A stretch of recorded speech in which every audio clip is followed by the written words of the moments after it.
trouble that's in this area, this is my baseline right here. You see the two ladders that came off of the swimming float. I see it. I see And that over there, that came off that one came off the float in the middle of the river, right?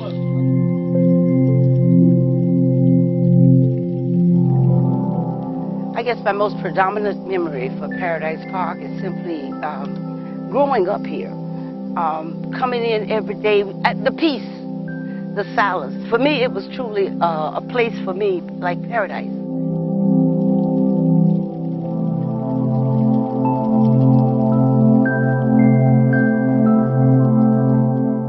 Well, actually, I didn't know Paradise Park existed at all.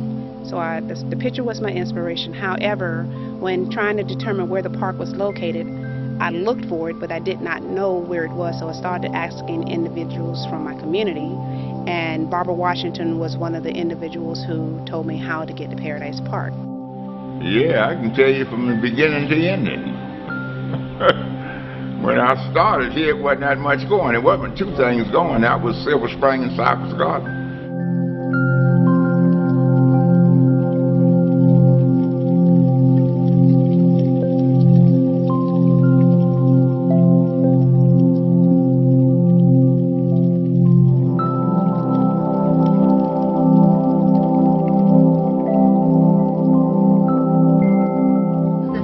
Park was open.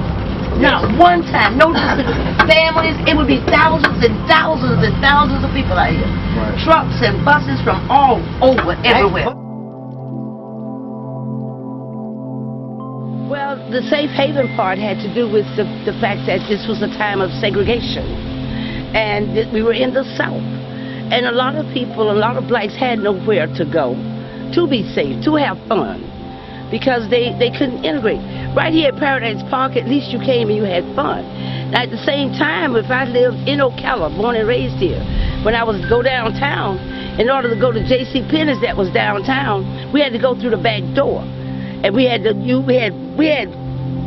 water fountains in Ocala at that time saying coloreds and white only. We had bathrooms saying men, women, and coloreds. We had to go back doors. We could not go in McCrory's and walk the drugstores and sit at the counters. We had to do demonstrations for that.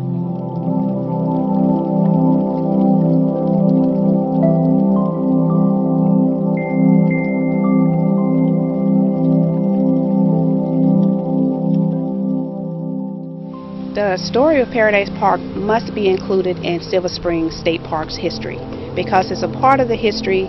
Paradise Park existed for 20 years and there's limited information on the park. Now the park is still segregated because there is nothing on the grounds of Paradise Park but old ruins of buildings, old bottles, trees.